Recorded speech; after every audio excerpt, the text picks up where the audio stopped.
The new channel.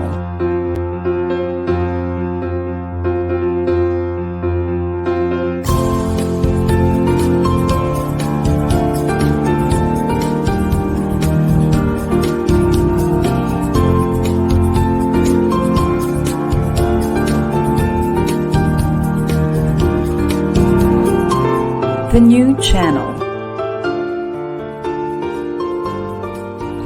Hashtag TNC Now.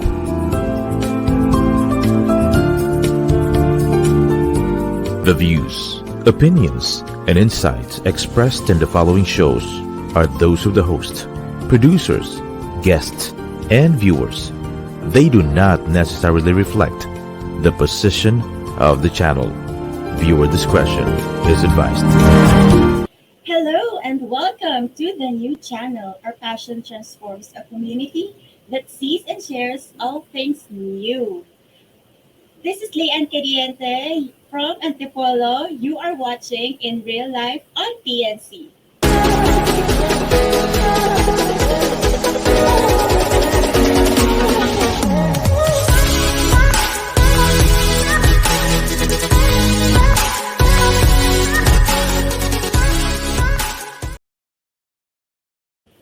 Ayan, welcome to another episode of In Real Life. Again, this is Leigh and Cadiente. If this is the first time you are watching In Real Life, I'm the founder of Work at Home Moms Tribe PH, a content creator, mommy influencer, and a licensed financial advisor. Welcome. If this is your first time, welcome back.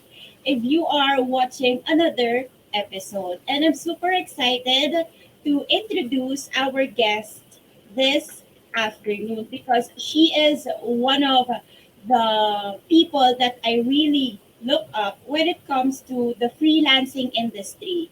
Ayan, nung nasa freelancing world pa ako talagang isa siya sa mga inspiration and pinagkukunan ko rin ng mga tips and advices kung paano magiging successful sa freelancing industry. So let me introduce to you Miss Grace Locsin.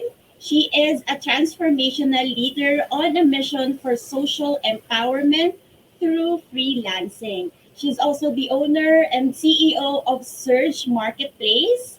This is one of the biggest freelancing agencies in the Philippines. And I'm so excited to know her story behind this agency. Yeah, so let's all welcome Miss Grace Locsin. Hi, Leigh. Thank you very much for welcoming me. It's great to be here. Thank you so much. It's an honor to have you here on the show. So, Miss Grace, no, bago tayo pumunta sa Surge, no, how you put up a freelancing agency, I'm curious, and I'm sure our guests, our audience is also curious kung ano yung background mo before Surge. Ayan. So, nag-start ka ba rin as a freelancer, work from home mom? So, medyo backtrack po tayo ng konti bago yung Surge. So, kwentuhan mo po kami, Miss Grace.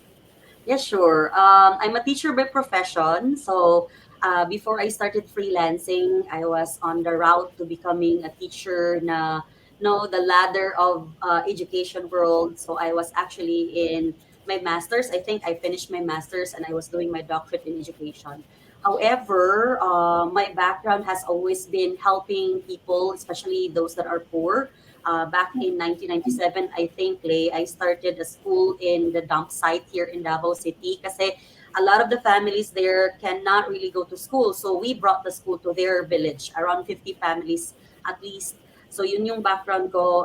And then it was more on administration and management. So I was teaching in different colleges, in also in an NGO organization. I was a part of a religious organization. And then in 2010, I was tapped to, start something na it was more of a livelihood project supposedly in our church na people from the US would hire those that are in our church and then afterwards, parang virtual assistant setup na siya. Di pa namin alam no na virtual assistant setup na.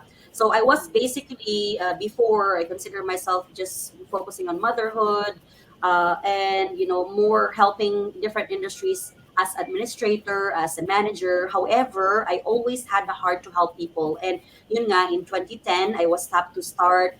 And then ngayon, outsourcing company na siya. And I started that one. And when we started it, it was more of just virtual assistants focused on real estate. So we were taught how to do online bookkeeping, do real estate tasks, do social media a little bit. Social media was very new then. And then, so yun yung parang setup. We would take people, train them directly with clients, and then match them with clients afterwards. But then it grew overall. I think when we left, there were hundreds of people in there. When we started, my husband and I, with some other friends, we were just 5 people. And then in 2010, I got pregnant to twins, amazing boys. And, coming from a really good family background, I have this conviction na I have to be there for my family. I don't want to leave them after just 1 month of one. I think usually before, I don't know ngayon kung ano na, but yung leave that's required of you or that's allowed is only 1 month. So I felt like I don't want to go ahead and leave them after 1 month. So that's when I decided to resign and really focus on the milestones as a family. I want to be there. My husband and I wanted to be there as they started walking, as they started talking, when they're sick, when they're needing us emotionally, spiritually. We want to be there. So we kind of risk it all, the position in the company because we wanted to prioritize family. And to our surprise, that was one of the best decisions that we've ever done in our lives as a family, as a mom, as an individual, because we learned freelancing. Doon namin nalaman na you can actually pala pwedeng mag-work from home. And then, just have the skills and then, apply in freelancing websites. So that's the start of us working from home. And it actually lasted for 5 years. And then on my second year, I think started second or third year, a lot of people were already asking us, how do you do it? Okay, because they saw us traveling here and abroad. They saw the quality of our life improved a little bit. We were buying things. We were already experiencing better experiences. So they were asking us, how can we also do it? How can we also earn from home? And because I have my master's in education, I was doing doctorate in education then. I created a curriculum, applying all the techniques as a teacher, as somebody with a master's in education would do. And then to our surprise again, it launched us into becoming a business. And then here we are today. Yes. So bago po wala na uso ang work from home, you were already working from home as a freelance nung pa mga Mhm. around 2010, di ba? So parang Yes, isa po that's pala po correct. sa nag-pioneer ng freelancing talaga dito sa buong Pilipinas. Yan. So, kung nag-start na kayo na to really build that business because people are starting asking kung paano nyo nagagawa. So, ito na po ba na nag-start kayo as the surge na, no? Nung nagtatanong na yung mga tao, paano nyo ginawa? Surge na po ba ito kaagad? Not yet, Leigh. Before, it was more of just me empowering people, probably mostly mothers. Kasi yung talaga yung heart ko. Kasi the light bulb moment of, why don't I go ahead and coach? It was, it came when I was freelancing. I was managing lots of clients. Basically, my hourly rate then was around 10, average $10 per hour. And when I was working, my kids were like in our living room playing, and I felt like how I wish a lot of mothers are as blessed as me na pwedeng they can earn $10 per hour and they have the privilege and the blessing of just being there with their kids and guiding them because I'm also homeschooling. So, yun yung light bulb moment na why don't I give in? Because a lot of people were already asking, can you teach us? Can you do this? Can you do that? So that was the light bulb moment. And we were targeting mothers first. And the name of the company before was Filipino Virtual Assistants. When we registered it afterwards, it became FBA Business Consultancy kasi di nila alam kung anong freelancing, anong virtual assistants. So the closest that we can register with the Department of I think DTI, Department of Trade and Industry, is a business consultancy. So, yun yung parang nilagay namin, FBA Business Consultancy. And I think we were under FBA And even right now, the registration under SEC is still FBA Business Consultancy Corporation. But in 2021, we launched a brand na parang global siya kasi there were other national fees coming in. And para din, we want to uplift the banner of Filipino digital workforce na may global branding. Hindi lang siya pang Filipinos, but it's actually really global. So that's why we moved from FVA or Filipino Virtual Assistants to Surge Freelancing Marketplace or the Surge Marketplace. Yes. So very inspiring po, no, how you really started yung iyong advocacy na initially to help Filipino moms start a freelancing career dito sa Philippines hanggang sa nag-expand kayo globally. So you already have students enrolling from different countries, tama po ba? Yes po. Yes, that's correct. So it's not just mothers even. Ngayon, we have students, even yung mga nasa senior high, junior high, our youngest so far is 14 years old, I think junior high, and they did great. You know, ang galing nila when it comes to digital apps and all. And now we also have not just different courses, not just franchisees all around the world, but we also have in-person training centers now. Yeah. So, Miss Grace, you mentioned about homeschooling your two boys. Yeah. So, this is really a significant commitment, no, on top of what you are doing. How do you create a supportive learning environment at home habang binabalance mo po yung iyong work and other responsibilities? Probably it helped now we're working from home to have that balance. There is the overall assistance talaga as a family, like hindi lang dapat yung mother, it should be the mother, the father, okay? Even there's even a saying that, you know, that says it takes a village to raise a community, a child or a kid. And I'm grateful to have like a community of homeschoolers also in our city. It's called Lighthouse Homeschooling Network, and even in the Philippines there are different groups, and also even relatives, they're there. But when it comes to balancing, there is a, gaya ng sinabi mo, there needs to be a lot of commitment, and kailangan alam mo lang talaga what are your goals, you know, in homeschooling. Is it going to be academic? Is it going to be character building? Is it going to be extracurricular? And what I love about homeschooling is we can really personalize kung sino yung mga anak namin, and really personalize the learning journey that they take on, the learning paths that they take on, in order to bring the best output of who they are, who God designed them to be. So, like for example, one of the twins is really on tech. So, he's into gaming, he's into robotics. So, yun yung learning paths na binibigay namin sa kanya. The other one is into creatives and language, and creatives such as like music or composing something, video editing. So yun din yung learning path na binibigay. So the commitment there is just really knowing your why, knowing why are you doing this, and then afterwards not being pressured by the other pressures around you. Now you have to be doing this, you have to be doing that. Just really understanding what are your goals and sticking to it. Mm-mm. Yan. So, ang tumatak po sa akin sa sinabi nyo is yung pagkakaroon talaga ng community, because no one can really do it alone, no, by themselves, especially balancing motherhood, homeschooling, work, business, and everything. So, nung ito na pong sinistart nyo ang surge, no, coming from FBA, do you remember any significant challenges that you faced dun sa mga initial stages po ninyo? Ang dami, Leigh.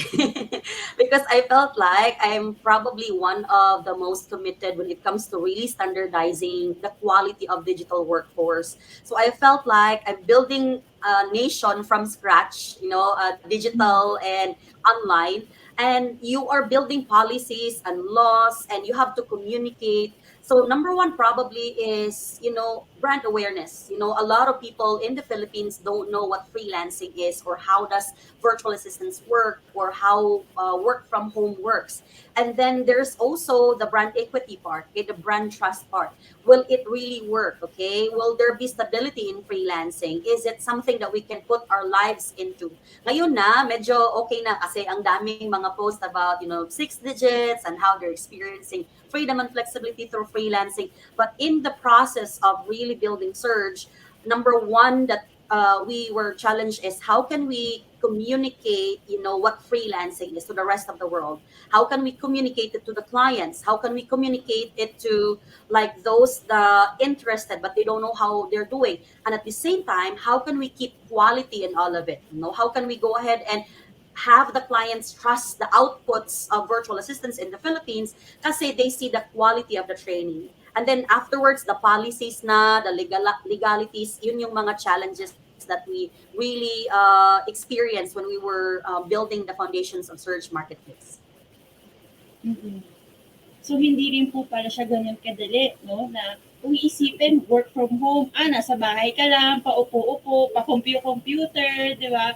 Pero those behind the scenes, no, challenges na you shared, no? Yun pala talaga yung foundation ng isang, not just as a company, no, but as an individual din because ako may experience din po ako as an online freelancer pero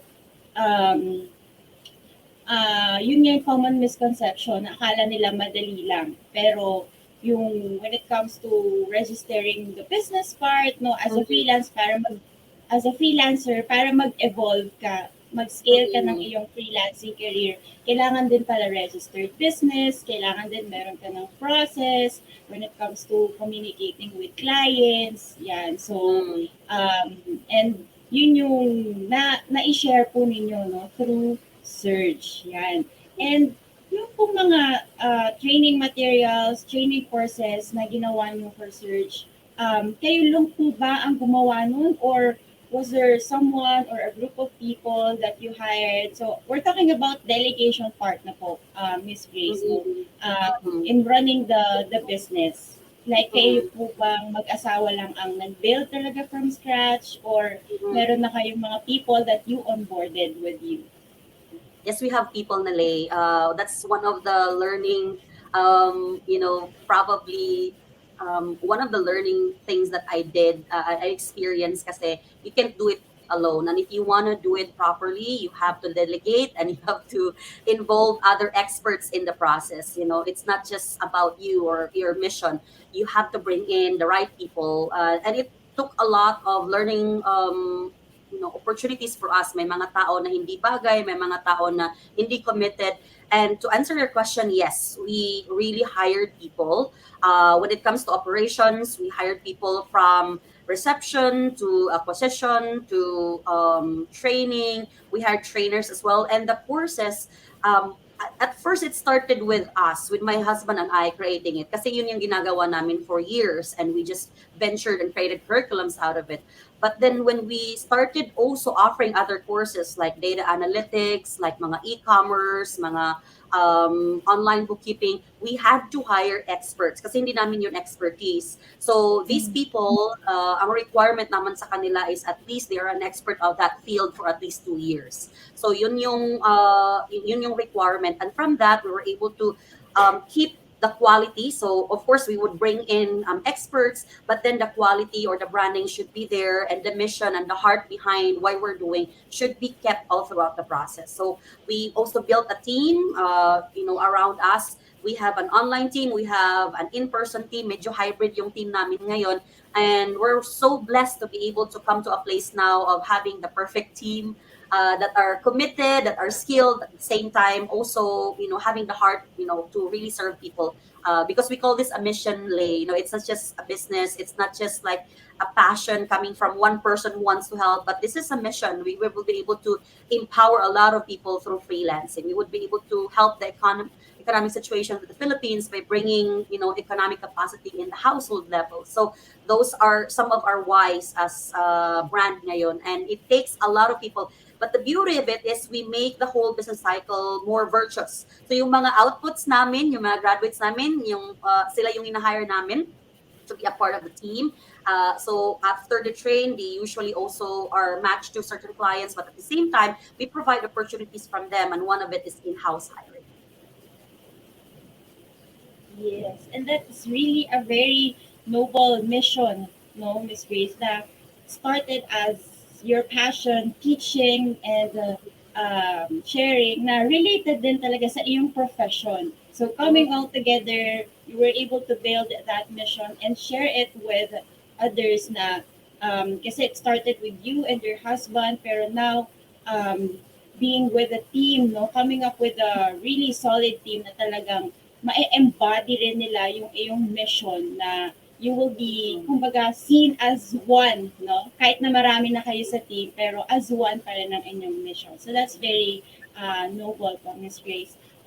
So, yeah, you've trained, I think, over 35,000 students na no, worldwide since 2016. How do you find the inspiration and energy every day, no, to continue impacting so many lives? Mm-mm. But for me, Lay, the stories behind it, like when I don't know, there was probably, now that you ask about it, I can't recall any moment where I felt like giving up. Probably I would be like, oh, is this not on the whole mission? Probably there are sometimes like, is this right? Should I be doing this when it comes to different campaigns? But as a whole, we're really motivated by stories. When we hear mothers being able to pay their bills because of freelancing, because of the output of our trainings, when they're able to be intact as a family, so yung mga stories kept us going. When they come back to us and say na we're able to send our kids to school, we're able to pay our water bill that nakatenga for 2 years. We're able to buy better clothes. We're able to travel now. These things, and over time, I have connections with them. They're friends with me on Facebook or other social media sites, and the stories kept us going, and it's what probably is keeping us going until now. Now, when we have different people coming in and say this, journey, itong training na to, it's just 1 month, 2 weeks, 1 week, depende sa courses that they're taking, but it changed their lives and it gave opportunities, better opportunities for them. So yung mga stories, like when you hear those, parang na-inspire ka again to like, continue what you're doing. Like, I want to be able to be in this mission, in this situation where I'm not only earning, but at the same time I'm helping life. So it's really virtuous for me. It's something na life-giving. So it's also very much empowering, not just to the whole business model, but to me as well, as the mission, as the person na, nag-umpisa nito. Yes. And ang ganda pong makakita ng mga ganong stories, no, na because of something that you shared, no, in your programs, in your courses, how you matches them with clients na they just paid for one time payment for the course, but Yes. yung effect sa kanilang buhay is life-changing at forever Mhm. bago yung kanilang buhay. Mhm. So my next question is medyo personal, Miss Grace, but I Yes, see sure. you sharing this on your social media, no? Mhm. With your husband having health concerns, ayan, Mhm. and with your other roles that requires strength, no? Homeschooling, yung iyong mother duties, yung iyong business, how do you Mhm. find the emotional resilience naman to Mhm. handle everything overall so gracefully? Mhm. Probably it's the name, Grace.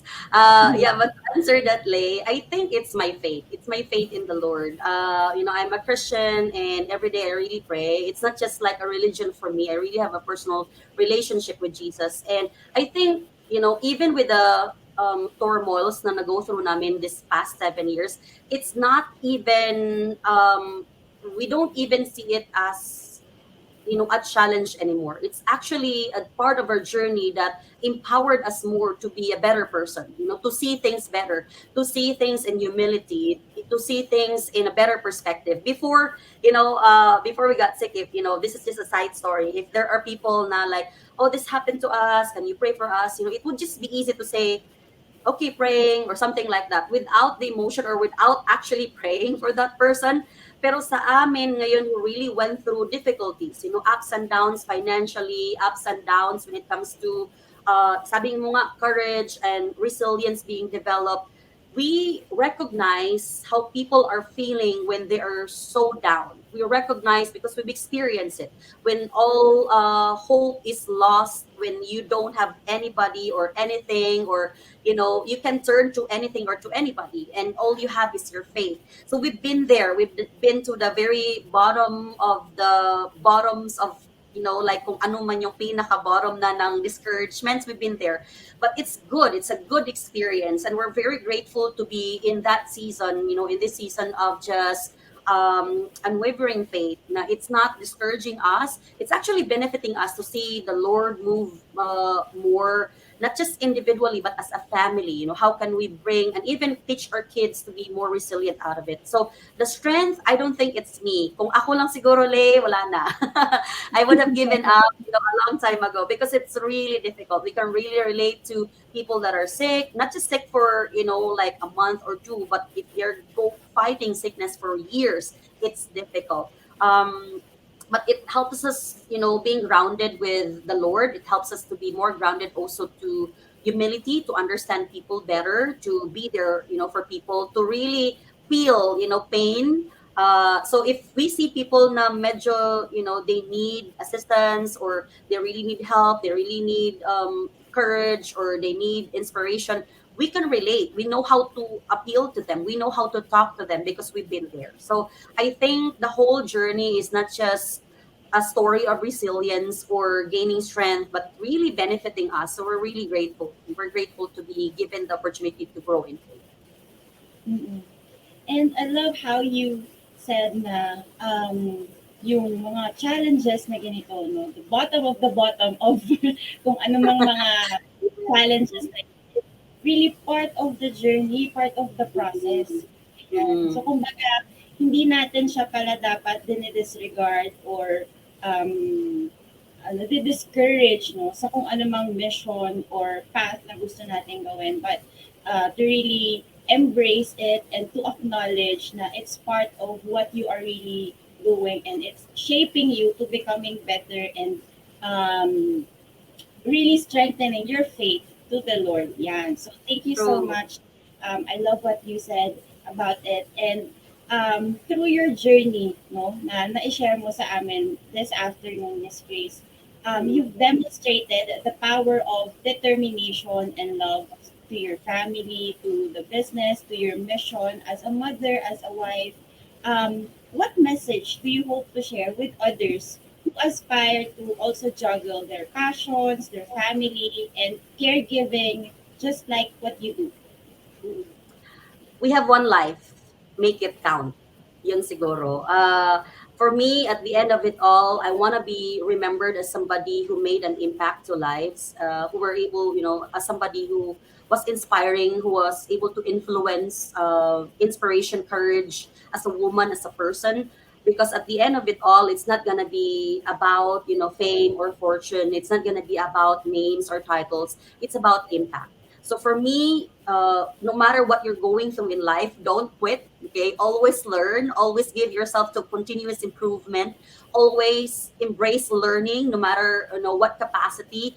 Don't slack off. Don't be a person who would give up. Na okay na, siguro ito na talaga yon, yung ganon. No matter what you're going through, no matter how old you are, I'm turning 42 today, but I still would like to learn new things. I would still like to position myself in more AI, algorithms, okay, robotics, digital. I want to be able to really live the most of what the Lord has for me, in this lifetime. And in that process, I would like to give also get the most out of it, and not just go through with life embracing who I can be, but who I can be to other people. So yeah, you have one life to live, make it count. Be an impact to everybody, to every touch points, to every lives around you. Yes. Thank you so much for sharing that, Miss Grace. And turning 42 po kayo today. Birthday niyo po. Not today, but this year. Sorry, not today, but this Here. year. Ayan. So, sabi ko sana happy birthday.